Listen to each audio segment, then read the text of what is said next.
students who later became professors and researchers subsequently. So it has been possible to do some research on this field of copepods, zooplankton in general.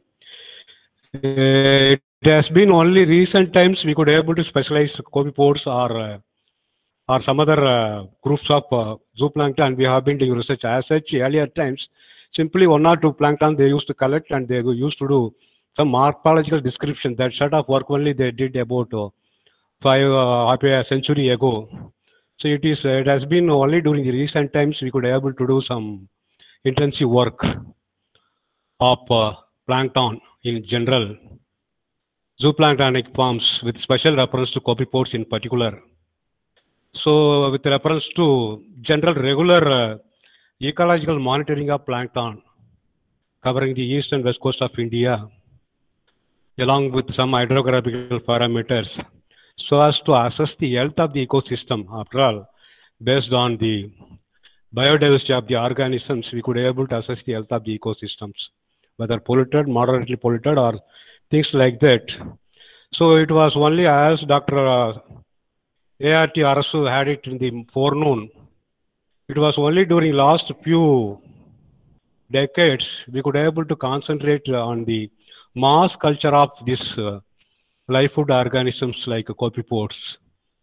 As far as my Sandanam and myself is concerned, we are indeed thankful to the Indian Council of Agriculture Research who have funded to us about 2 decades ago when I was a faculty at Annamal University about 10 to 15 lakhs for the culture and feeding experiments with live food with fish and prawn larvae.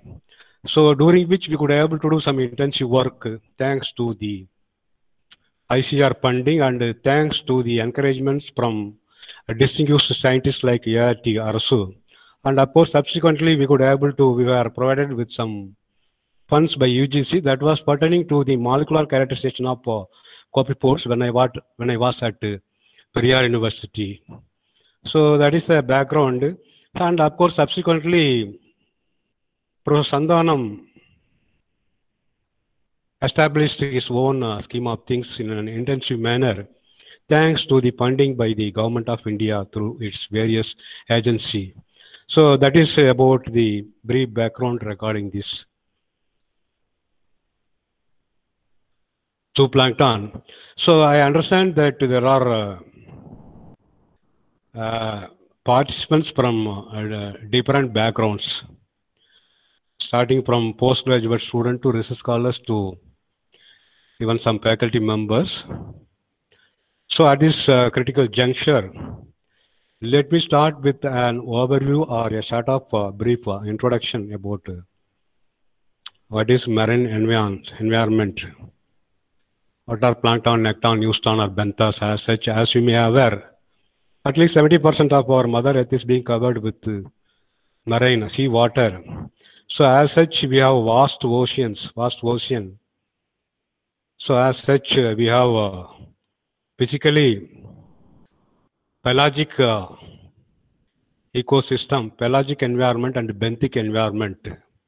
The ocean floor is referred to as the bottom of the sea, or marine environment is referred to as benthic environment, wherein you will find the presence of benthic forms, whereas the ocean floor is being covered with seawater.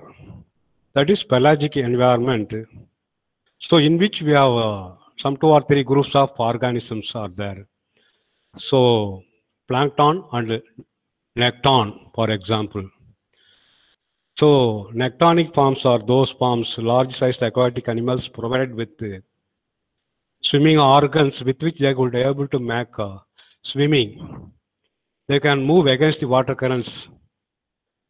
So they are swimmers as such. We are not concerned with the nectonic fishes, whale-borne whales, etc. at this critical stage, but nectonic forms. We are concerned with planktonic forms, plankton. So this major group of organisms are abound with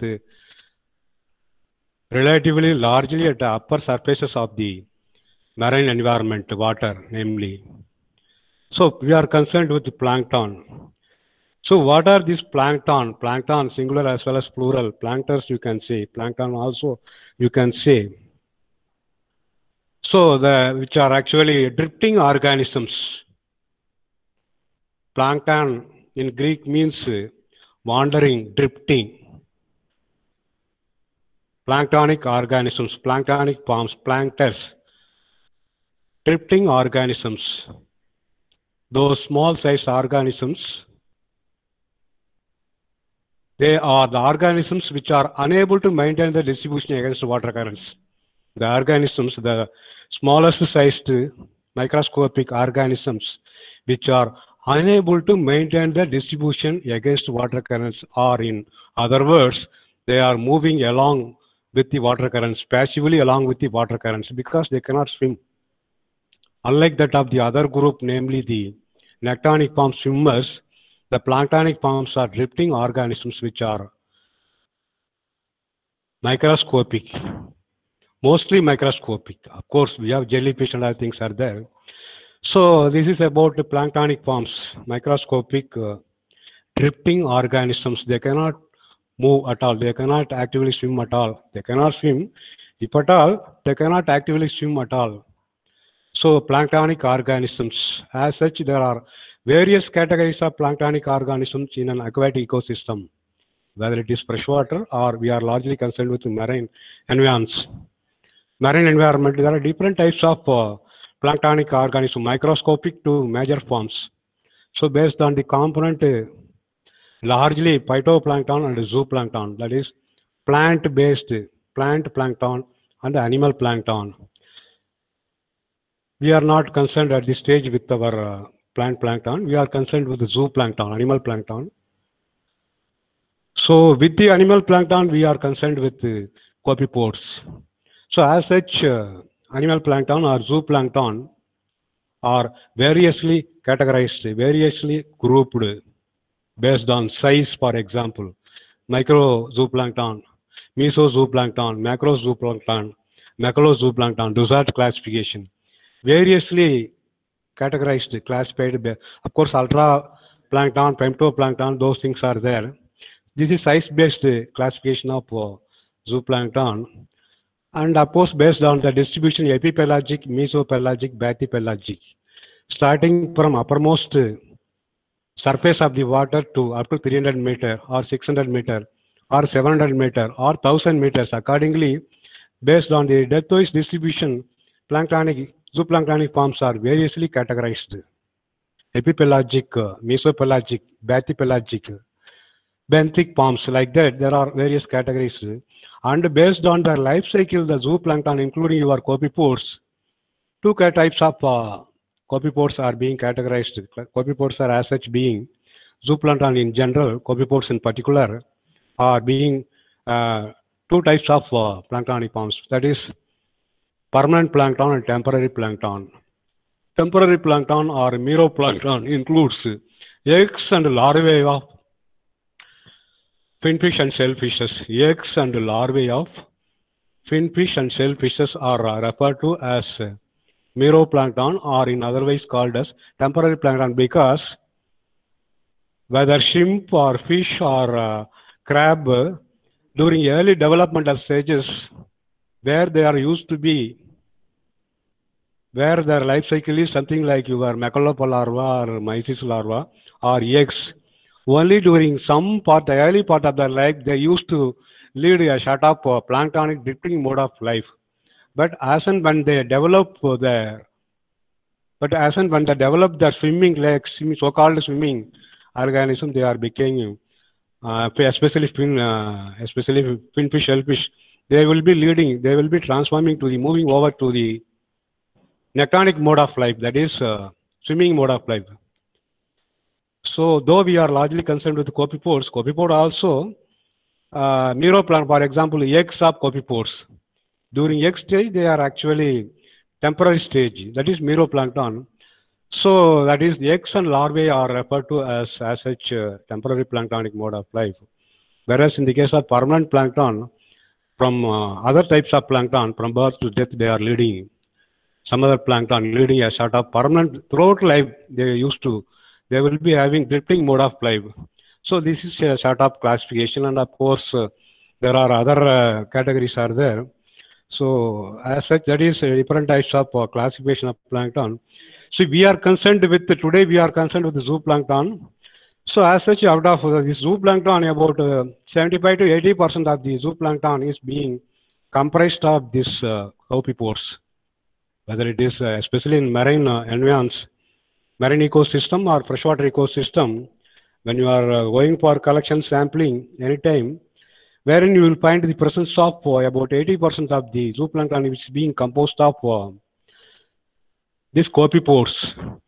The copepores are being represented with so many groups of animal kingdom, protozoan, poriferans, like that. I mean, of course, Arthropoda. The copepores belongs to Arthropoda. They are being represented with Annelida even. Different phyla of the animal kingdom. So here, that is phyla-wise classification people used to say. But we are concerned with the copepores today. Today's lecture, today's presentation pertains to the copepores, their classification, their identification. So as such, these copepores are, as I was telling you often, as you are previously told, so which is actually constituting the most part of the zooplankton sample in an environment, in any aquatic environment. So they are being represented with huge number because of their sheer diversity and abundance in any aquatic ecosystem. Because of the copepores' sheer abundance and diversity in any aquatic ecosystem, especially in marine ecosystems, they are popularly called as insects of the sea. These copepores are popularly called as insects of the sea. After all, whether beginner of the biological science or advanced biological scientists, we may aware that on our Mother Earth is being largely represented with insects. Isopoda, Arthropoda, so many things are there. Insects, those called entomologists. Our people used to research on this sort of things, agriculture point of view and some other point of view, pest point of view. But this is this type of organisms are said to be counterpart of these terrestrial insects. That is why they are being popularly called as insects of the sea, because of their diverse nature and abundance, not to speak of their confusing nature as regards the identification. They are said to be a sort of cryptic species. Identification is a very tough job. We have only limited taxonomists globally, not to speak of in our mother India, our country. We have only limited people, and so identification is said to be sort of. So globally, we have about 11,000 to 12,000 species have been recorded. This zooplankton in general, copepores as such, they are representing different environments, especially marine environments. So though there are hundreds of thousands of species have been recorded so far, globally there has been a lot of confusions. So it has been only during the last 2 decades we could be able to concentrate on the what is called your PCR based identification confirmation. Even under PCR based molecular characterization of copepores, we need the basic studies. After all, of late we have remote sensing for the estimation of our vast bioresources, aquatic resources, agricultural resources, primary productivity assessment based on the aerial photographies of satellites as well as aircrafts. Though we have such advanced techniques for the purpose of assessing our bioresources, but we have to have our ground truth. We have to have some baseline study. We have to compare them with our so-called digitized or our remotely sensed data. Then only it would be 90% level confidence like that. It would be actually ideal and it would be confirmed. So likewise, here also, though operate, we are having advanced tools like molecular studies, we have to have our baseline studies, conventional studies, classical studies, morphological taxonomy. So at this critical juncture, so therefore, it is very essential to go in for our morphological studies, though we can go in for our molecular characterization through your PCR and other things. So that is one thing. So another thing, as such, I was telling you, insects of the sea, because of the sheer diversity and abundance on our aquatic environs, especially in the marine environs, that is one thing. Another thing, these copepores are popularly called as living capsules because of their nutritional superiority, because of the enzymes present, because of the presence of highly unsaturated fatty acids like docosahexaenic acid, icosapentaenic acid, etc., etc. Because of enzymes, because of the small size, because of the nutritional superiority when compared with your traditional conventional live feeds like rotifers or artemia, etc., etc. So because of their abundant availability, we can able to tap them. So that way, it is that is why this type of live feeds are considered to be, or the copepores are popularly referred to as called as living capsules on various counts.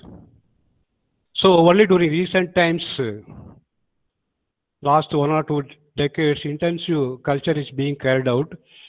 So the identification is said to be a sort of a problem. So of late, only some people used to do this sort of work passionately, out of interest, because these copepores are a sort of cryptic species. So identification. So your molecular studies, species studies have to be coupled with this morphological conventional studies. Then only it can be confirmed. So therefore, this startup studies assume significance aquaculture point of view. So not only aquaculture industry, after all, it is a sort of vital link. There has been talk about sustainable development globally, especially the authorities at large, people at the helm of affairs. Ever since the Earth Summit held at 1992, Rio's conference, Earth Summit, UNCID, United Nations Conference on Environment and Development, Agenda 21, two important conventions, Biological Diversity Convention and Climate Change Convention, wherein we have about 12 priority areas. So 21st century already we have completed about 2 decades. So as per the conventions, as per the programs agreed upon by the global leaders, so there has been a lot of programs being implemented by JEP and some other national and international agencies globally for global environmental betterment, including the sustainable development. Sustainable development, not only your agriculture sustainable development or industrial sustainable development, aquaculture sustainable development also. So the development which meets the needs of the present generation without compromising the needs of the future generation, as well as without leaving bad imprint on the environment. So the development should sustain. The fruits of the development should be there for our posterity, future generation also.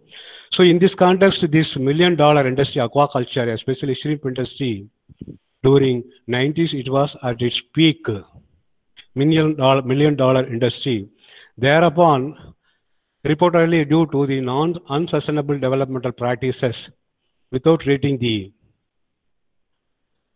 polluted water, without simply letting into the adjacent environs, excess input of chemical-based fertilizers in ponds as well as in your hatchery.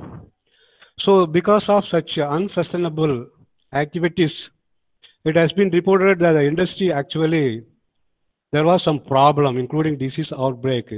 So there has been problem. So that is why we have to go in for, and so in this context, the living capsules,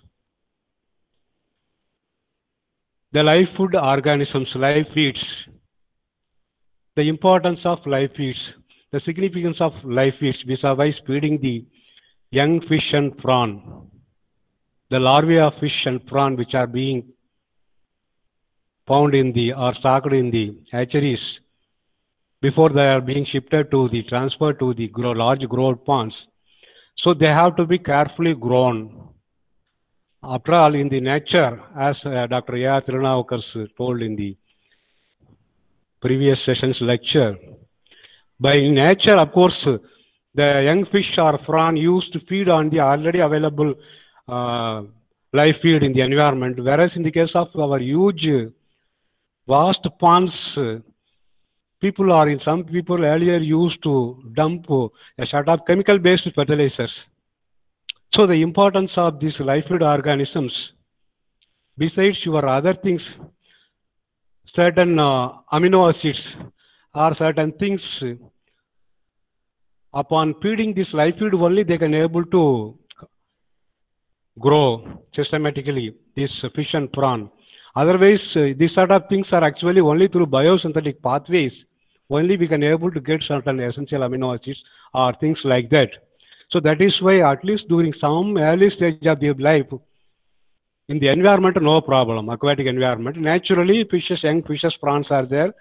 Naturally, the phytoplankton, zooplankton, they used to feed. It's being compensated, the live food organisms requirement is being met. Whereas that is not the case with our large growth ponds, wherein we used to dump, at least earlier we used to dump chemical-based fertilizers as sort of unsustainable practices. In this context, these copepods are said to be a sort of vital link. If it is agriculture, there may be some vital link. Green revolution we have had.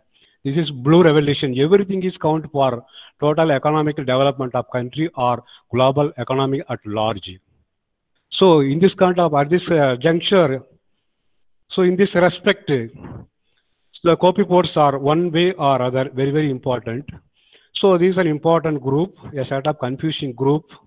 Of course, these morphological features identification is very tough. Though we have about a dozen different groups under the major category copepods, some may be parasitic copepods, some may be relatively high saline form, some other may be in some different environment, adjacent environment they used to found. Though there are different groups of copepods, these insects of the sea, these living capsules, these diverse groups, so this most of the forms are actually grouped under three categories. Calanoid copepods, that is Calanoida. Of course, animal kingdom, the taxonomy, classical taxonomy that we are going to see.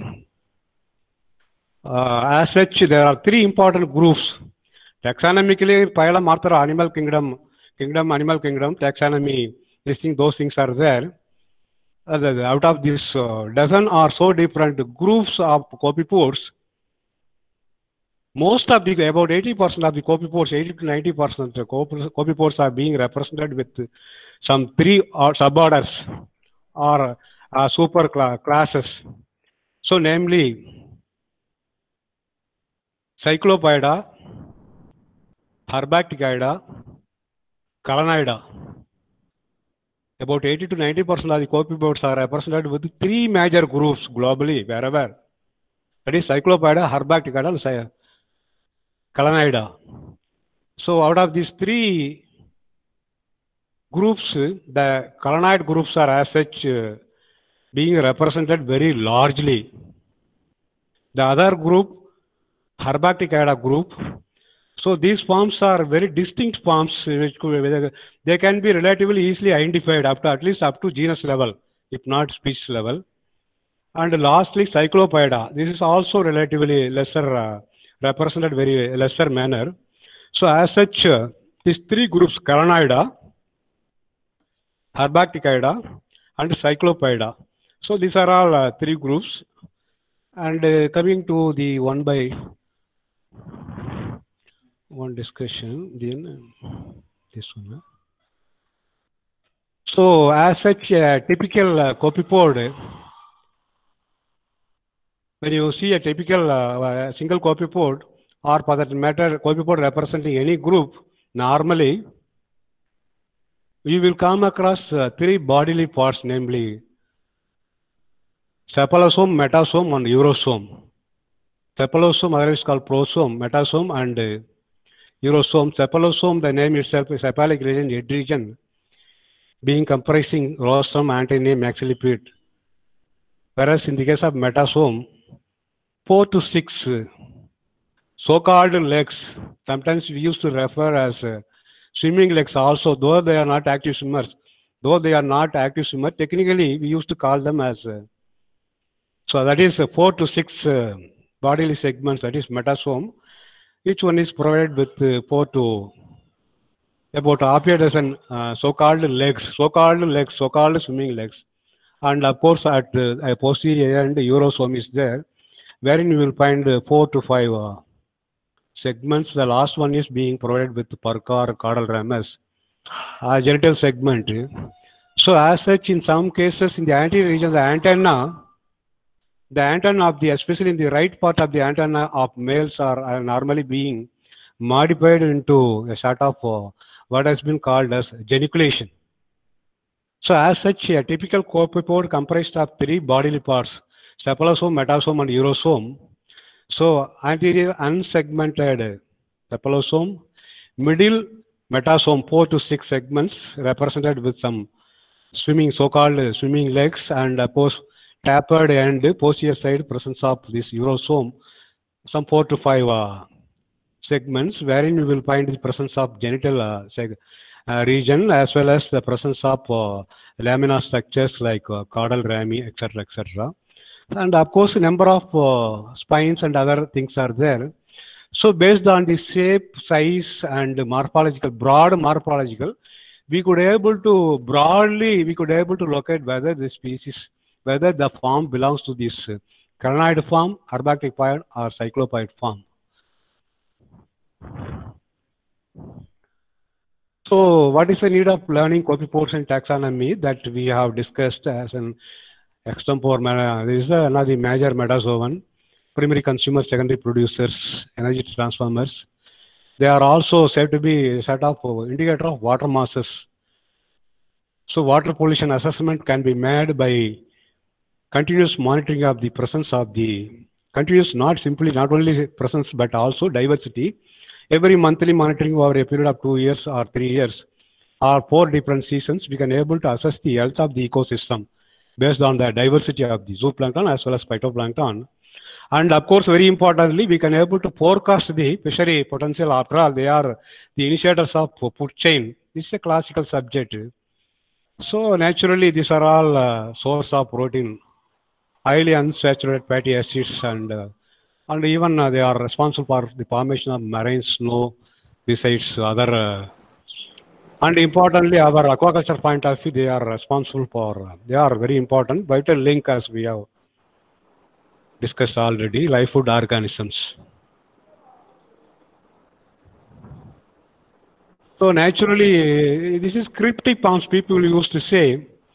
Unless otherwise, we constantly go on seeing them, observing them under the microscope, it would be a little bit very difficult. So because of the confusing form of things, bodily parts.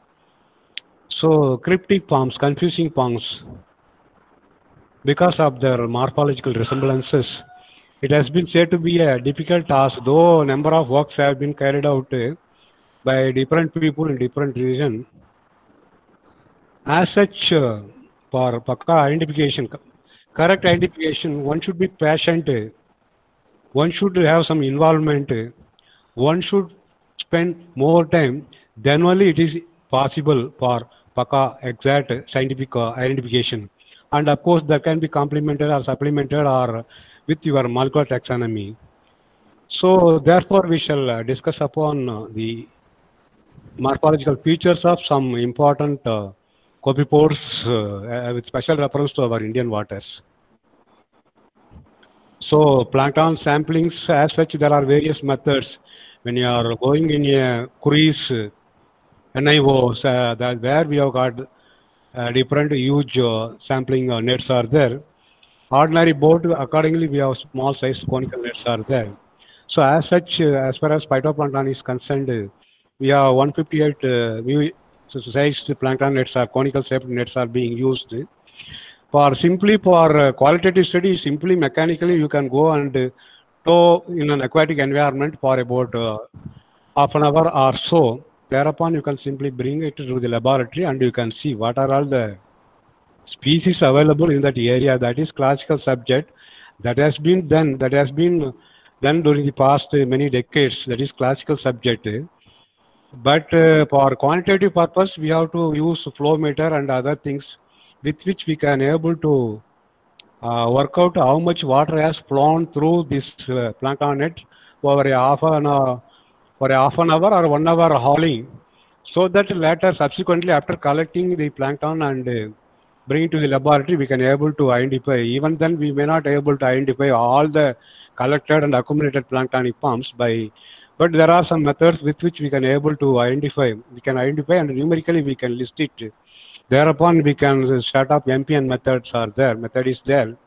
So we can able to quantify how much plankton is there. What is the productivity of zooplankton in this area? What would be the productivity another couple of months or 1 year fishery production that way for that purpose, or for that matter, what is the species? What is the species diversity? What is the health of the ecosystem? There are various purposes for which it depends upon the purpose for which you are collecting the type of sampling. So here our purpose is simply aquaculture point of view, mass scale culture of plankton in the zooplankton in the copepods in the environment, simply identification. So as such, as and when you are collecting the plankton in the environment, you are bringing to the laboratory. Thereafter we have to separate them as per their grading. After all, our copepods are actually about 150 microns mu sized one. So as such, first okay. So there are some coarse separation. So by these are all a sort of sieve like a scheme of things. When you are putting inside this one, the largest, relatively large size 500 million sized forms will be separated. That is things like forms like large sized ones. Thereupon, some other forms will be collected. We are representing our requirement is copepods. So lastly, we will be getting the copepods with reference to zooplanktonic copepods. So these copepods naturally under the microscope we are actually identifying. You are going to identify, or some of you might already been doing this sort of work. So there are identifications key provided by Davies, Kasturi Rangan. So as far as our Indian water is concerned, this Kasturi Rangan 1963 is sort of Bible to us. Of course, of late we ourselves, we researchers, some researchers like Sandhanam and of course earlier we people myself and we have prepared some monograph and other things. So based on these standard keys, patiently, carefully, of course there are various preservatives there are there. Normally used preservatives, formalin 5% or so. Formal is bringing that preservation itself a different topic altogether that we not to go discuss about it much. So the preserved forms have to be identified under the microscope. So thereupon the identified ones have to be listed under, as I was telling you, domain, kingdom, plant kingdom, animal kingdom, phylum, class, order, family, genus, up to species level. It depends upon the purpose for which you are going to collect and do the research. Accordingly, you are to, supposing if it is general culture means you can stop with your genus general level. It depends upon the purpose. Supposing you want to culture it in the laboratory, naturally you have to identify up to genus level. If it is broad indicator purpose, then you can, if time is very short, you can stop with genus level identification. So as such, so as and when you are identifying and completing this one, so we are expected, this is normal classical scheme of things. So some of the important zooplanktonic forms available in our Indian waters. So as I was telling you, there are three major groups, or in other words, about 80 to 90% of the copepods are being represented with three important groups, namely colonnoid copepods, arbacticoid copepods, and cyclopod copepods. To start with, some important forms available along our Indian coast, with special reference to colonnidae. So, Calanus minor, for example, belonging to the phylum Arthropoda of the class Crustacea of the order Copepoda, suborder Calanidae and family Calanidae. The genus Nanocalanus and oppose the species minor. So these are all certain important identification features morphologically. The first antenna reaches up to caudal rami by about half of the body length. In case of males, the fifth legs contain few plumose setae on the right exopodite. Left leg distinctly larger than the right leg. The external marginal spines are greatly enlarged on the left exopodites. So these are all the photographed nanoclonies. Then Paraclanus paror, which is abundantly available. So the family Paraclonidae of the genus Paraclanus. So as such, the first antenna relatively shorter. Surface basipod as such one of leg 4 to 5 bisect air. Some hairs and bristles are there in case of female. Urosome 4 segmented, fifth legs asymmetrical, and as such the genital opening oval. Then of course broader than longer, 0.8 to 1 mm. In case of male, urosome 5 segmented, fifth legs asymmetrical, 2 segmented on right side. So as such, cephalosome indistinct or absent in profile view, 0.9 to 1 mm length. As such, this is pertaining to Paraclanus form, abundantly available in our east coast of India. So various shapes, various angles, this is the photograph. Likewise, another Paraclonidae form, Acrocalanus gibber. Deep body in lateral view with a pronounced hump on the dorsal cephalosome. Distinct, though partial line of separation of the cephalosome from the first pedigerous segment it can be clear. So as such, 4 pairs of swimming legs, so-called swimming legs, they are not actually swimmer at all. They can make some small movement by using these so-called paired swimming legs. The distal toothed outer border of exopodite segments 3. So as such, in the case of male, distinct hump on the dorsal cephalosome. P5 is only present on the left and extends and which extends to the end of the urosome segment 3 or the middle of urosome segment 4 when this leg is fully extended. Segments with 2 tiny spines, last segment length is about 1 mm. So you see the lateral shape, anterior bodily ending part. So with which we can able to identify only up to genus level. So you see the another angle. See this ring calanus cornutus. So a normal common person can able to instantly immediately identify this ring calanus cornutus of the family Eucalanidae of the genus ring calanus. As you could see the figure, anterior sort of spine like. See, this is a large sized copepod with the pointed head at the anterior projection of head is distinctly anchor shaped. You see this anterior region, a sort of spine like structure, distinctly anchor shaped, and with which we can instantly easily identify, unlike that of previous three forms. This can be instantly easily identified up to family level, genus level. You see the anterior part, a sort of anterior projection which is peculiar, pointed. The antennules are much longer than the body. There are spines on the last 3 thoracic segments, thoracic abundantly segments. So the sex separations could be carried out by means of the nature of fifth legs. So you see this, as far as Rincalan is concerned, you see the anterior part, a peculiar anterior projection head. This can be easily instantly identified Rincalanus. Of course, Nastus, this is relatively pointed, this anterior region of the family Eucalanidae of the Rincalanus genus. It is conical, unlike that of previous one, the sister species. Here, you will not find this spine-like structure, though it is pointed anterior region. The anterior projection of the head is conical, concealing the rostral filaments. The fifth leg of female has one seta on the second segment, and of course 3 seta on the third segment. So you see the curved claw, presence of a sort of curved claw. The right fifth leg of the male is tipped with curved claw.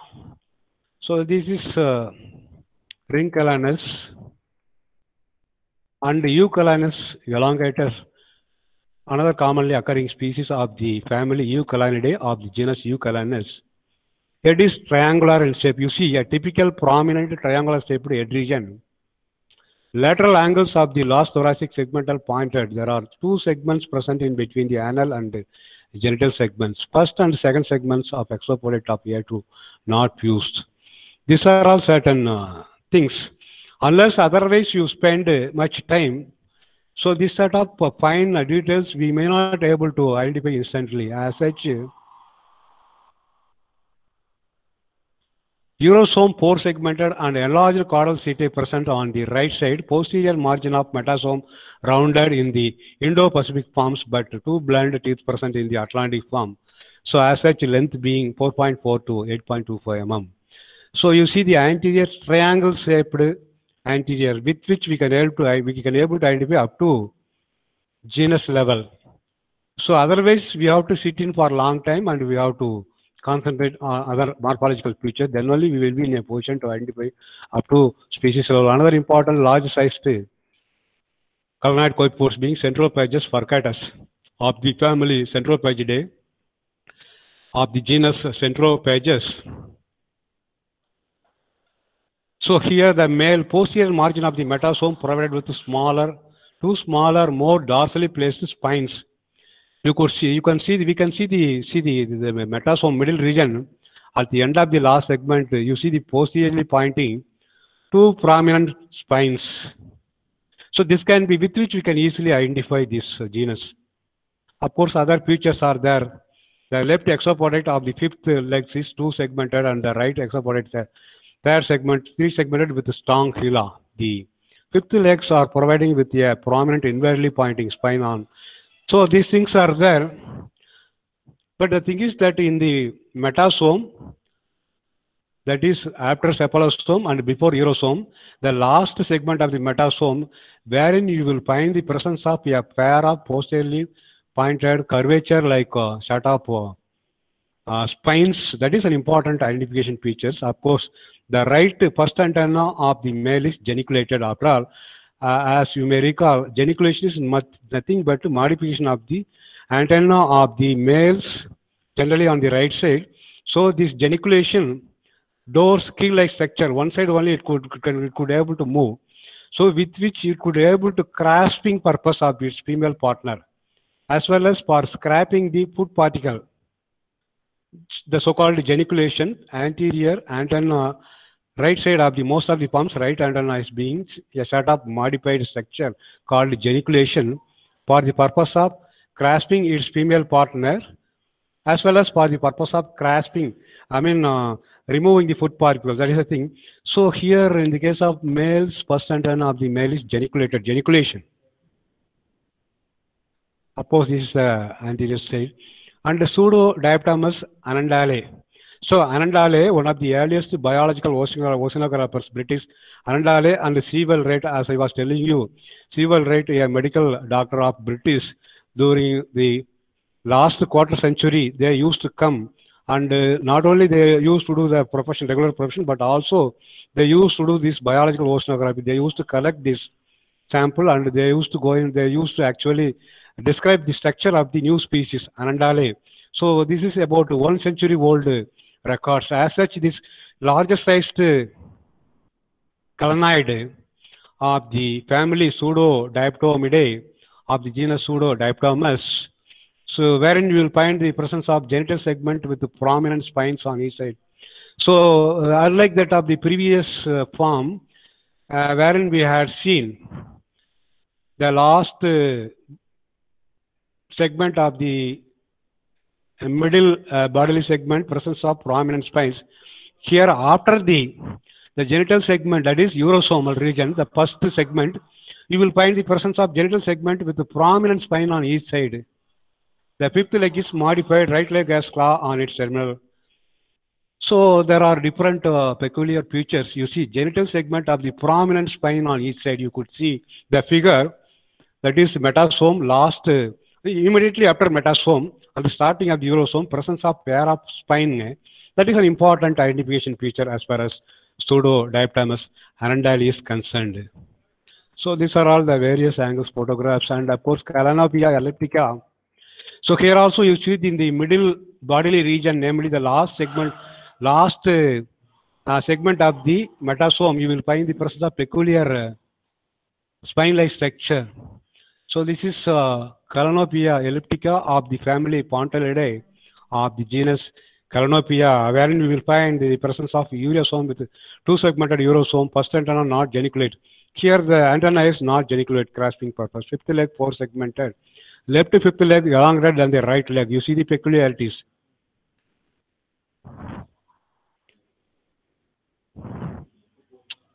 So the right fifth leg chelation, prehensile, something like the monkey's tail region, which is actually prehensile. So length is about 2 mm. So this is this is elliptica dorsal angle. Tremora discordata, you see the morphological feature is somewhat different from our other previously gone through forms, which belongs to as such family Timoridae of the genus Tremora. So you could see they have a sort of bulky body, compact bulky body with massive head region, long furcal rami. The posterior margin of the metasome is drawn into a spines.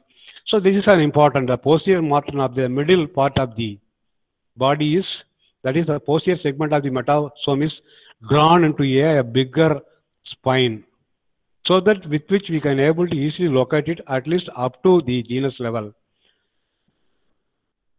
Tremora, another species, Turbinata of the family Timoridae of the Tremora genus.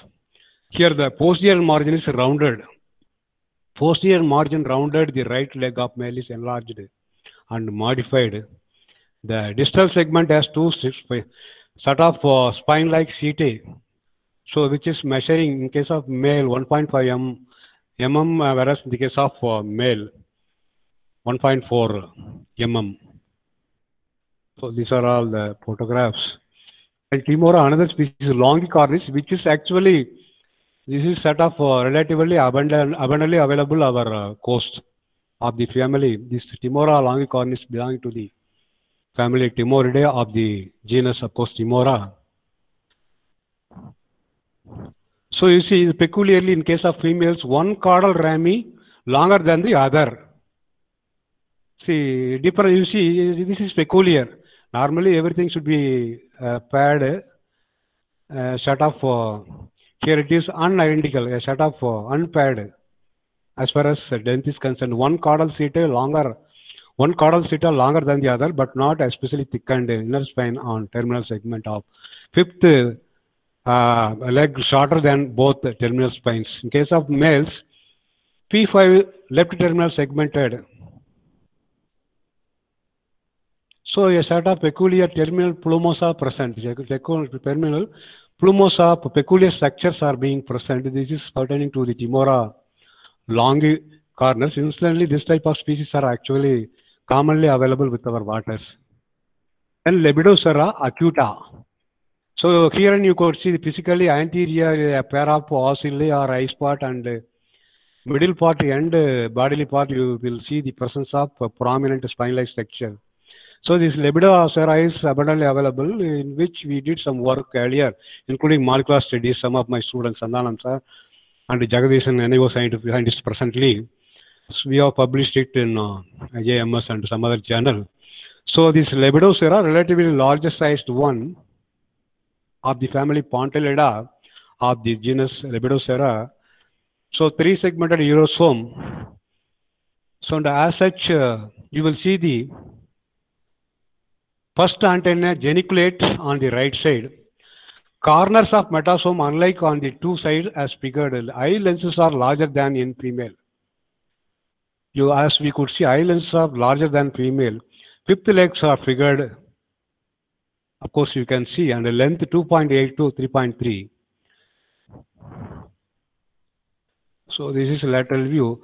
Pontella downy. This is also commonly occurring species. You see the anterior end, somewhat triangle shaped, presence of eye spot, and in the middle region you see the middle region means metasome. Metasomal last segment somewhat different, peculiar, and a strata perca or perca like spine-like structure, and this caudal rami also somewhat different. In male, the urosome has 5 segments.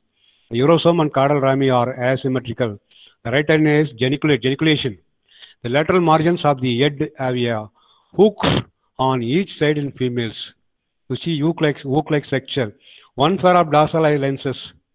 Presence of prominent eye lenses you could able to see even in this figure. Then Pontella ferra. Some Pontella species we had already seen. This is also belonging to the family Centropegida of the genus Pontella. So both caudal rami distinctly separated from the anal segment. So there are some variations as far as caudal rami is concerned, with which we can able to identify up to species level. So lateral margins of head with hook on each side. You see hook on each side, the anterior region, lateral margin of head with hook on each side. Dorsal and rostral eye lenses quite absent.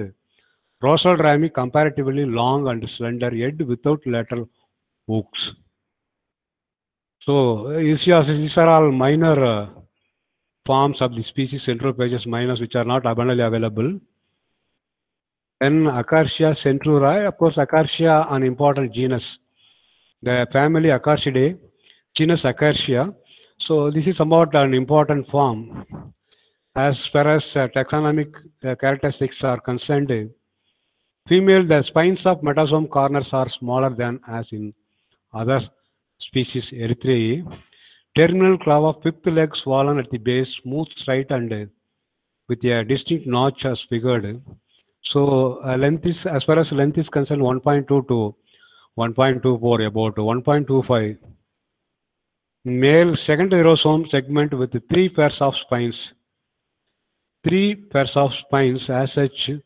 So based on morphology itself, we can able to this Acarcia up to genus level we can identify. Acarcia spinicata. See the name itself, spines, spinicata. You could see Acarcia spinicata of the family Acarcidae of the again genus Acarcia as such. This can be identified up to genus level easily, quickly. So in the metasomal region, you can able to see the metasomal region, last segment of metasomal region, presence of prominent spines. The body is elongated with square anterior end with a typical pigmented eye spot. Presence of typical pigmented eye spot besides elongated body. The posterior margin of the metasome is drawn into spines. This is what I wanted to emphasize. The posterior margin of the metasome is drawn into spines, and the spines are also present on the urosomal segments. Presence of paired spines, an important feature with which we can able to identify up to genus level instantly. And of course, other sister species, classy, of the family Acarcidae of the genus Acarcia. So, which is relatively 1 mm in length and considered to be a larger animal.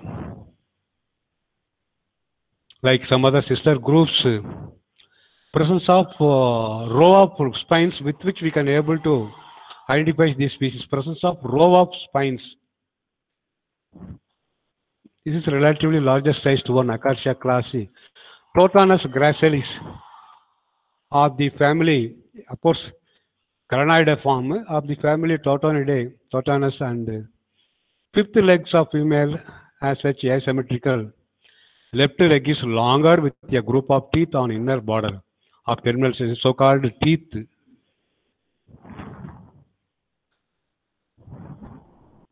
So as such, the length of the male being 1.5 mm, in case of female 1.6 to 1. Standard differences between male and female in case of the length.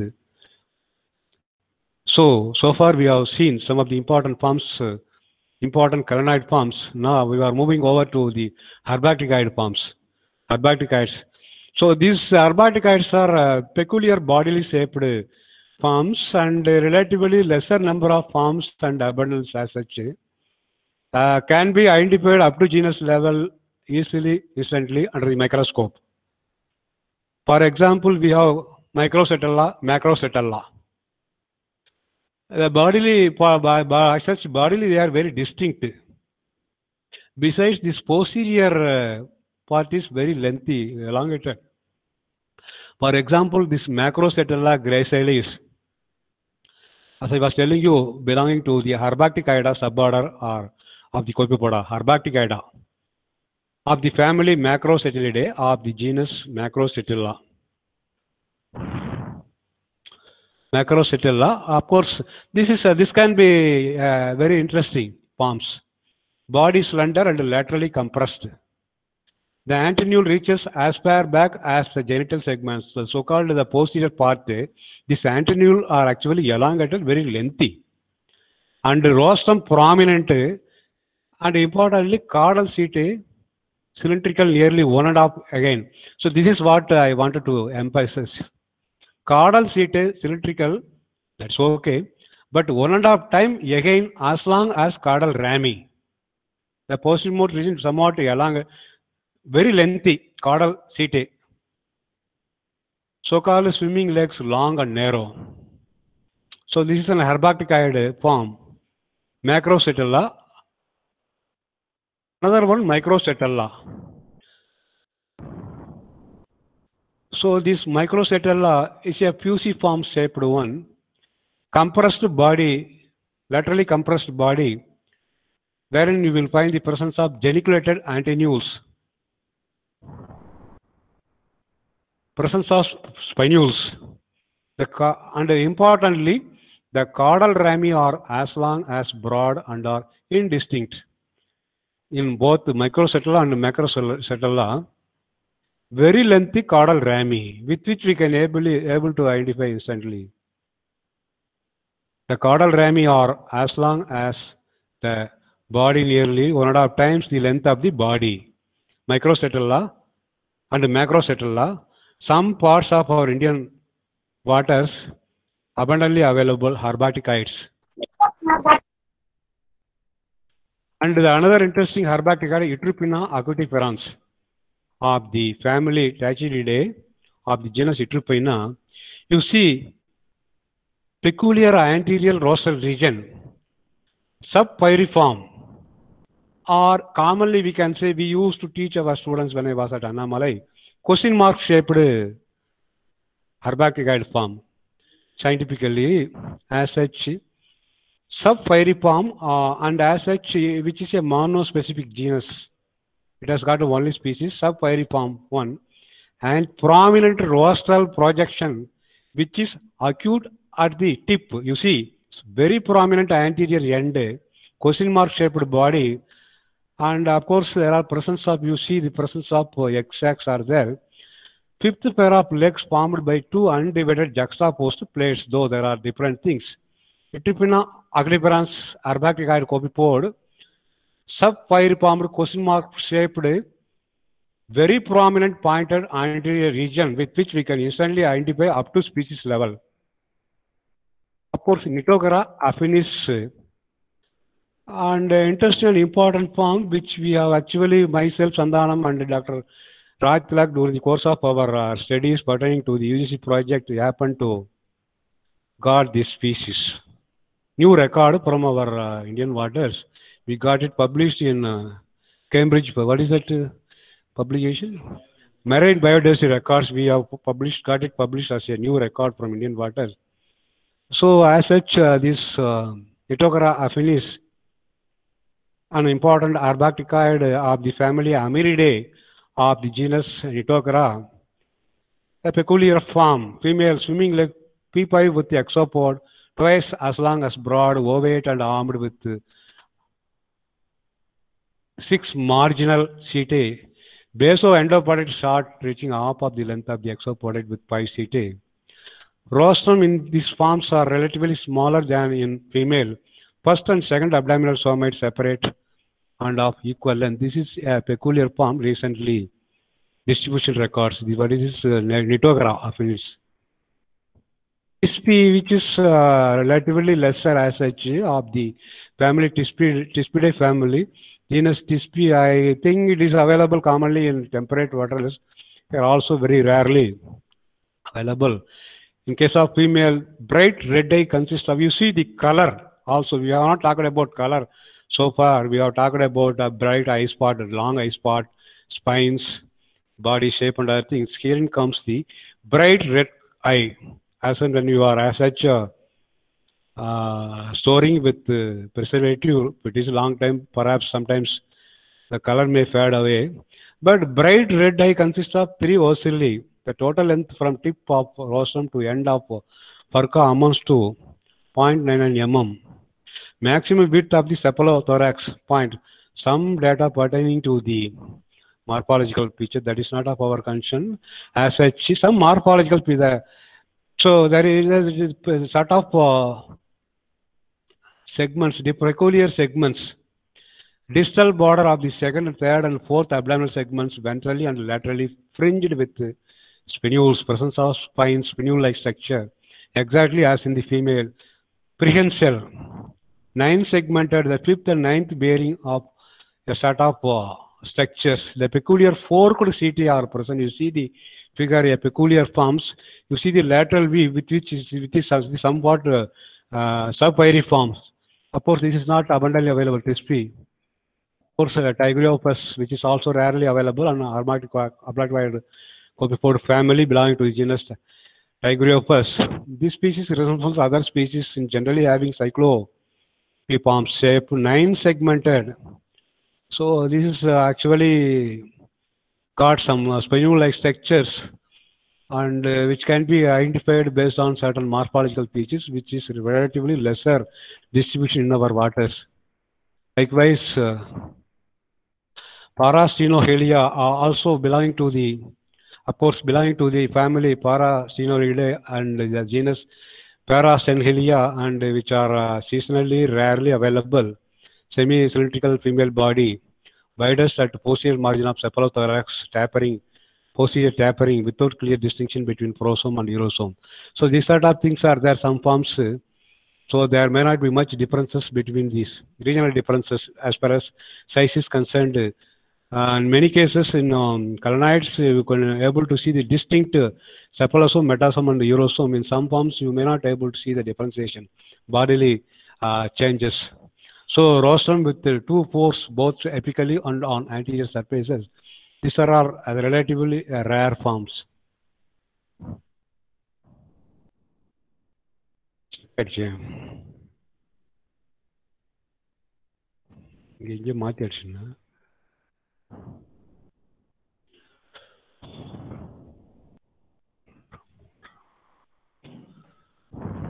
All right, Shila.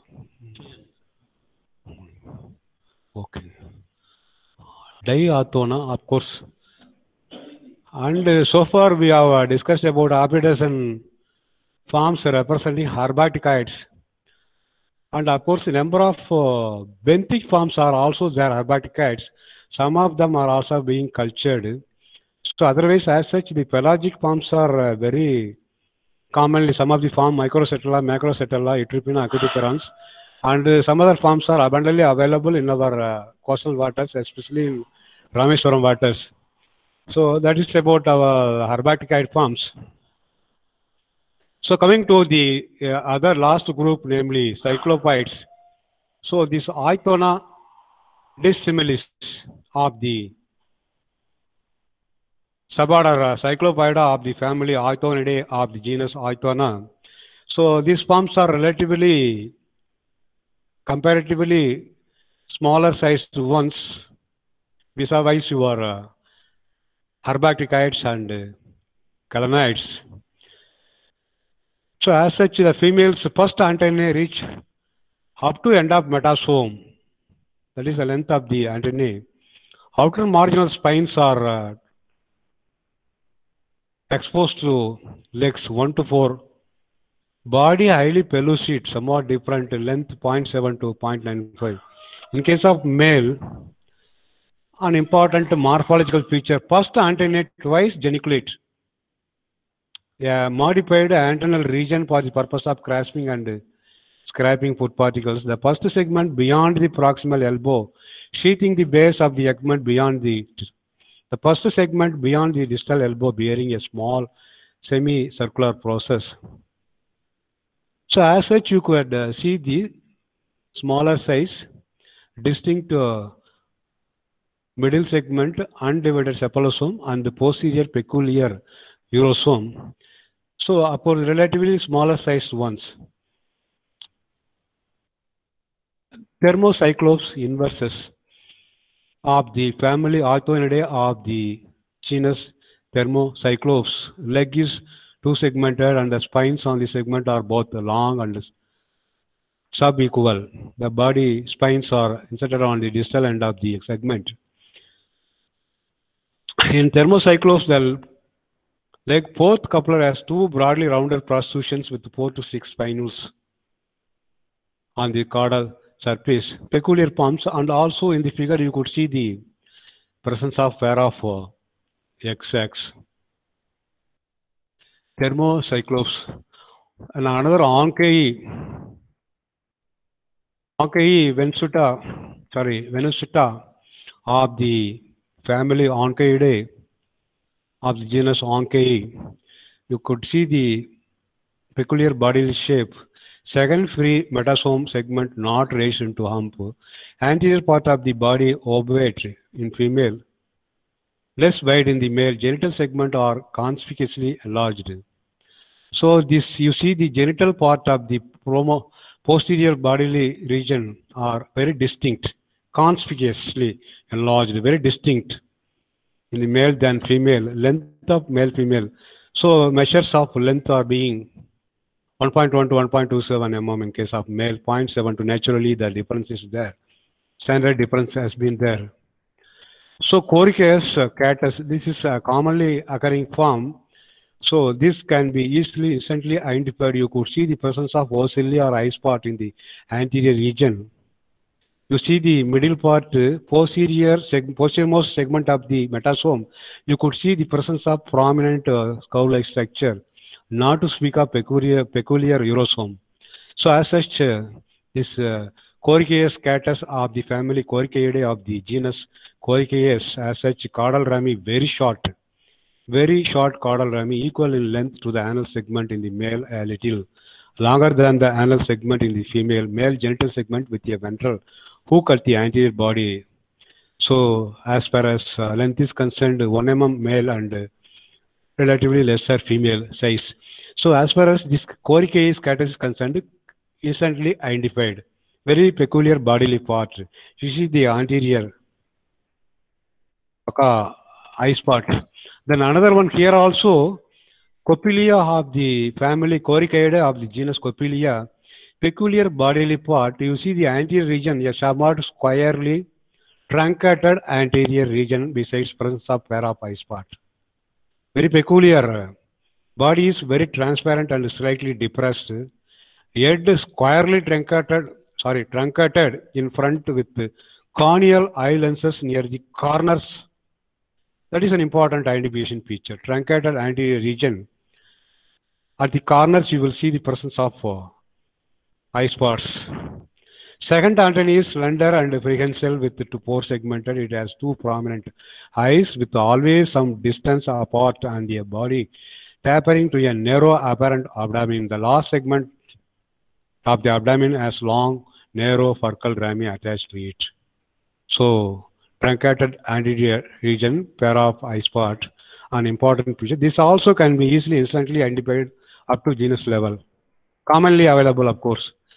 This is Sapphirina, water lanceolatus. You see, very peculiar, some sort of our parasitic palms, land parasitic palms. This is peculiar. This Sapphirina of the family Sapphirinidae of the genus Sapphirina. Body is generally long and narrow. It has prominent eyes set close together at the anterior, and urosome is distinctly narrower than the metasome. Some of the metasomal segments are as wide as cephalosome. As wide as cephalosome. So, see the sort of indistinct separation. As such, they are not bodily separated into prominently, distinctly separated into cephalosome, metasome, and urosome. Somewhat peculiar and something like parasitic like a structure.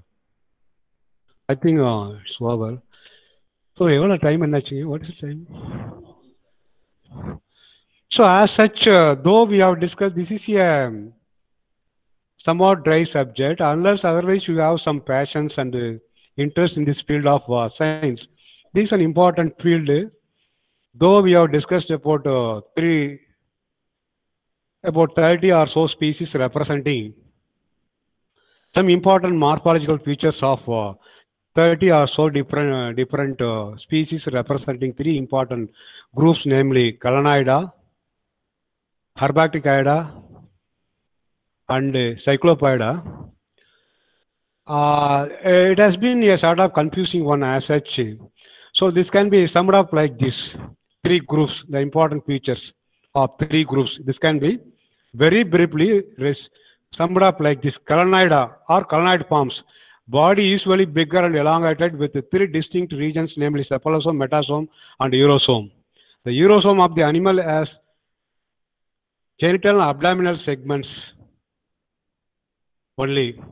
The first antennae of males of some species are geniculated on one side only, generally right side. Pigmented eye spots or ORR, well-developed ocelli may be present. These are all common important features pertaining to calanoids. Whereas in case of herbacticides, body usually cylindrical but indistinct bodily regions. Though body is cylindrical but indistinct bodily regions.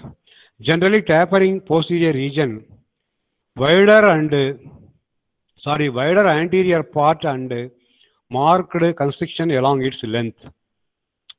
So this is about herbacticides, whereas in case of cyclopoids like Ainthona, the cephalosome and metasome are fairly wider than the urosome, which is very distinct. The first antennae of males of some species are geniculated. The XX are paired and are carried laterally or subdorsally. So this is all about some of the points, though I have given some picture recording the morphological features of the copepods, but it is by practice only we can able to identify up to species level. So indeed, I am thankful to you for having listened to this presentation on morphological features of important zooplanktonic forms with special reference to copepods.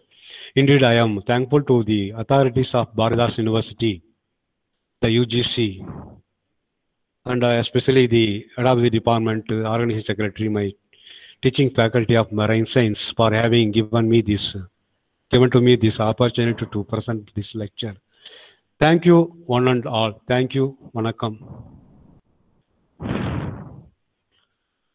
So, dear participants, hope you enjoyed this afternoon session. Now the presentation is open for discussion. If you have any queries, you can please switch on your mic and raise your question so that a resource person can answer.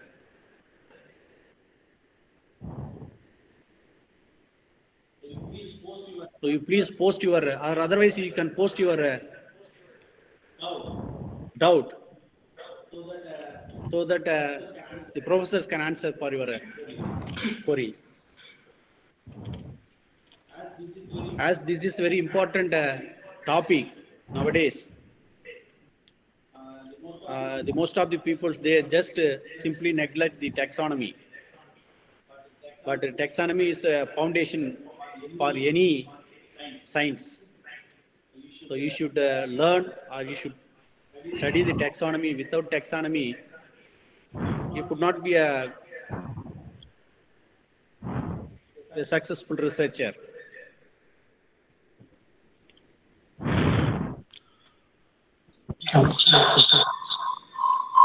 Okay, thank you, friends. Yeah, Thank you for your patience. It is a dry subject, I know. If it is some other subject, I would have taken in a different manner.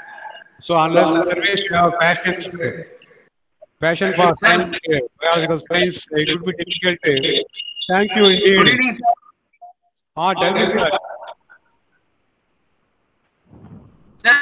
Sir, is there any bloom like phytoplankton in zooplanktons?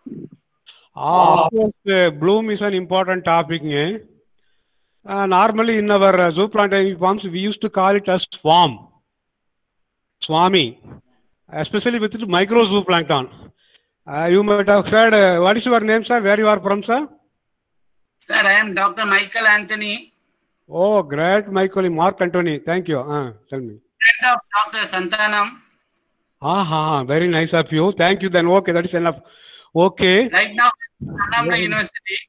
Anamra, which place, sir? Which department, sir? Zoology, sir. Main campus, my alma mater. Thank you. Very nice of you. And Now, of course. Deputy Government of College, Kadalur. Very good. I see. Warrant deputy, something like that. Anyway, very kind of you, sir. And of course, yours is an immense subject, sir. In phytoplankton point of view, we used to call it as blooms. In freshwater forms, we used to call it as eutrophication and algal blooms. In marine water, we used to generally we used to call it as red tide phenomenon. So these sort of things are happening as and when there is excess input of nutrients or pollution like that, during which only some species used to grow abundantly at the cost of other species. That is pertaining to our phytoplankton. As far as zooplankton is concerned, we are moving rather away from our core subject, copepods. So this there used to be where we used to call it as swarming. Yes, WRM swarming, especially in the case of micro zooplanktonic forms like tintinids, which are relatively smaller sized ones, microscoping. Eh? So in that, when they are abundant, we used to call it as swarms or swarming like that, sir. As far as copepods are, of course, phytoplankton largely we used to refer it as blooms. As far as zooplankton is concerned, micro zooplankton we used to call it as swarms, huge swarms like that. So that is as such. As far as copepods, we do not have much sort of things like that, sir. Copepods abundantly available like that only. Thank you for calling. Okay. Thank you, sir. Thank you, sir. Sir, good evening, sir. Please. Good evening, sir. I really thank for your wonderful lecture. Thank This you. is not a lecture. I hope this is a around 4 decadal experience you have had. It is very informative, and also I personally know you and the Santanam for more than 25 years of your service in this field. I have a small clarification. For example, Artemia, we are making cyst and store it, and whenever we need, we are going for hatch out and utilize it. In the case of copepods, your contributions are enormous level of contributions. Is there any hope to store the cyst, eggs or cyst form of copepod for future hatch out or future? Any works are going on in this line, or any scopes are there to store this copepod cyst for future hatch out at all, like Artemia? Thank you, Professor, for your compliment as well as an important question. So, as such, some reports, rarest reports are there as regards the occurrence of what is called cyst. I will come to it. Dr. Santanam, cyst. We have some rare records, occurrence of copepod cyst. So yours is an important question. Some highest administrative people earlier itself also advised to go in for things like that. We are at it. We were at it. We have been at it. And also some Dr. Bhatmavar and others, they did some work on some phytoplankton, something like algal cyst. They have been doing some research. Diatom cyst they are doing. As far as copepod cyst, this is an important thing. We already discussed upon even 1 decade ago, 1.5 decades ago. Unfortunately, globally, only some rare reports are there, but we are yet to go in for systematic survey. If at all, we have to go in for not only pelagic but also benthic. If it is cyst, means there may be some occurrence of cyst at the benthic region. So, and as such, we have discussed upon many a time and again earlier also. That would be an interesting one because the maintenance of copepod itself very difficult, said to be very difficult. So, continuous supply of marine. So, we are at it, and we have been thinking about that, and also I used to tell some Sandhanam also, subject to the availability of funds from our great Indian government and as well as other agencies. Certainly, your people, colleagues, our junior young dynamic colleagues can take up this work.